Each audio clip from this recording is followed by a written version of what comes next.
So I started doing a few mentor sessions, guiding people. Then the few became a few dozen. Then the few dozen became a few hundred. And over the years, I did hundreds of mentor sessions with people. And I found a pattern. I found a pattern that they were all at the core struggling with common issues. That there were these inhibitors, these patterns in their way of thinking and behavior that caused them to be stuck, that caused them not to know how to move forward. And I want to share these with you today. First inhibitor, you're not that special. Here's the thing. We may like to think of ourselves as special. Okay, so if I'm special, then that means you're not special. Well, or if you're all special, then nobody is special. The other thing is, when you think of yourself as being special, it kind of means that you're separate from everyone else. You are unique. You know what's interesting? I'm a criminal justice professor, and obviously my background is criminology. We found that people who commit crime, chronic crime, those people that commit crime over and over and over again, they think they're special because the laws and the rules don't apply to them. The laws and the rules are for everybody else. I'm special. What else is really interesting is that those who think of themselves as special become extremely self-focused. I am so focused on myself and me that I make my problems special, my pain is special, and my suffering is special. Nobody knows how I feel because I am so special that I hurt so differently. And when you feel like that, there are higher rates of depression and you have higher rates of anxiety because I am so unique. But what I found is when you think that you are that special, you feel alone in the world. You can't get through it. Nobody understands you. You're not that special. And do you know what that means? You're not alone in the world. When I was a special agent, I was exposed to the events of September 11th, 2001. I worked out of the United States field office in New York City, and I went to work that day at the World Trade Center. So I was there from when the first plane hit to the second, to the collapse of the first tower and the second tower. Now, what was interesting, there was a moment when that was all happening, that exposure, to see all those people suffer and all those people that I couldn't help or save. And what got me through that really tragic event is I understood I wasn't that special in my pain, that other people had been exposed to what I had been exposed to, and that if they could get through it, I could get through it. I knew that I wasn't alone in the world. Now, this is the number one thing I get asked about when people come to me. Evie, I need confidence. I'm not confident. How do you manifest confidence? I'm going to tell you something. Confidence is overrated. Overrated. Here's the secret. You don't need it. You don't need it. Think of it this way. I want to do something. Typically, people want confidence so that they can do something. So here's the thing I want to do. Here is me. I want to go from here to here.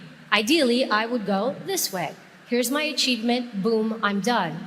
But do you know what we do? We say, wait, I need confidence to do this. So instead of going this way, I'm going to break my path and I'm going to go on this wild journey to find confidence. Where's this confidence? Confidence, I need you. Where are you? Where are you? And then once I get it, then I can come back. You have done this such a windy road and gone all over the place that you either forget to go back, you get distracted, or you lose faith.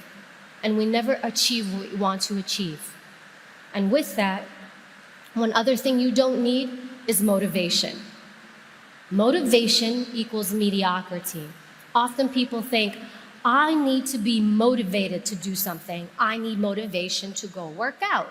I need motivation to study so I can go to school. I need motivation to do these things. I will tell you something. If you wait to be motivated in life to do something, you will do the bare minimum. When I went through U.S. Secret Service Training Academy, we would wake up at 3 a.m. We would go out on these runs for miles and miles. And you know what they did to really mess with us? They wouldn't even tell us how long we would be running for. So it could psychologically mess with our heads. You would go on these painful runs, your legs burning, your lungs on fire. You would do it anyway. I had zero motivation to wake up every morning, to go to training, to get bruised up, to get beat up, to be threatened every day that I would fail and get kicked out. No motivation. I did it anyway. Do you want to know something else? That when you do things, that's when confidence and motivation come in. But if you set yourself up to seek these things, to seek motivation, and let me ask you a question. Every time you look for motivation, where is it? Motivation, where are you? Once it comes, then I can do this. And how often does it come? Sometimes it doesn't come at all. But if you're lucky to get it, what does it do? Hang out maybe a couple of hours, a couple of days, a couple of weeks?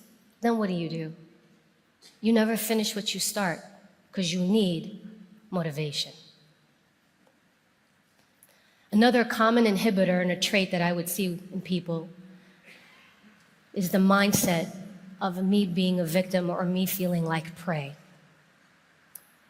When we think of ourselves as being attacked, as being victimized by others, and I'm not saying that those things don't happen, but when we develop that mindset, we become that.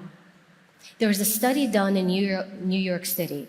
What they did is they put up some cameras in New York, and they started videotaping New Yorkers just walking down the street. So they took this footage, then they gave it to people in prison, to convicted felons. And they said to them, I want you to tell me who you would pick for your prey. Who amongst these people would you target? Would you know that they all picked the same people? They all picked the same people to prey upon. Basically, they looked at the way they walked. Who did they pick? Well, the first group they picked were people that walked very timidly. They walked and they kind of had small steps and they made themselves small and, maybe a little bit kind of to themselves. They put off this vibe, I'm very timid, I'm not sure of myself. Boom, easy prey. Then they picked people who had really long strides, kind of sloppy walking. I'm not really aware of my body. I'm doing whatever I want with it. They targeted those people because they had this lack of awareness. Do you know who they did not pick? They didn't pick people who walked deliberately with conviction. Their steps weren't small, their steps weren't big. But they exuded this energy out to the world. I am not your prey. We become what we think of ourselves. And it manifests through our mind, into our body, and that's what we show the world. You are nobody's prey. Remember that. And with that, something important to remember is fear. Now, fear is a good thing. It can help you. It's what helps you pay attention to cross the street. It's what keeps you aware. It's what tells you, I need to watch out for this person. Fear is an emotion. So like any emotion, fear is something that comes and it goes.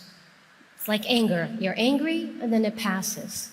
Sadness. I'm sad and then it passes. Happiness. All emotions. But what we have done is we have taken the notion of fear and we made it our identity. So one of the things I would hear from my mentees, Evie, I'm afraid. I'm just a person who's, I'm a fearful person. I'm not a person who's brave or, I'm not that person who can go out and do things. And what they did unintentionally is they labeled themselves as being fearful. Labels are for clothing. They are not for people. Don't label yourself. When you feel fear, it's supposed to come, pass through you, and be released. Fear is not your identity. Don't let it make a home in your head. Finally, You don't need to heal to be resilient. When you tie in fear, often people wonder, well, I've been through something really hard. How do I become resilient? I have to, I guess, heal. And then once I heal, I make the pain go away. I make whatever I've been through go away. I can move forward. I'll be all right. I'll be resilient. You can heal from whatever you've been through. But healing is one thing, and being resilient is something else. Being resilient means I go through something traumatic, hard, tragic, whatever that is. I go through it, but then I am able to recover from it. And when I say recover, I mean I go back to who I was pre-stressor. I go back to, can I function day to day as I used to function before? It is not, I'm going to make it go away. It is not, I'm going to forget about it. It is also not, I want to be the old Evie, the old person, the person who I was before I went through this. That's not resilience. And you really want to master resilience? The more difficult things you get to do in life, the more resilient you become, because now you measure your bounce back rate. I went through something hard, I recovered. Now, when I go through something hard again, I recover again, and then again. And do you know what happens? You get faster and faster and faster. That is resilience. How quickly I can recover, and you know what? I can move on and live. When I put these inhibitors together, I also organically realized that these were things that I became aware of throughout my life. So they're not exclusive to just my mentees. They're really tied in. And when I think of inhibitors, these are things that keep us from moving forward, from achieving our goals. And I was a special agent in the U.S. Secret Service, and that job definitely was a life or death job. Every day, you didn't know whether or not you would come home. But there were two key moments in my life where I really thought I was going to die.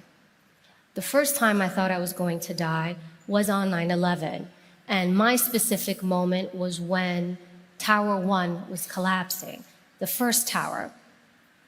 And I happened to be in an area where we were trying to triage and help people, the wounded people, and we were putting them in paramedics. We didn't know the tower was going to come down. But I remember in that moment, as I started to hear it, I found shelter. I was outside, so shelter was pretty much a corner on the sidewalk. I made myself small, and my hope was whatever falls might miss me. And as the tower started to collapse around me, I had a moment, and I was like, wow, I'm gonna die. And I was actually sure, I'm like,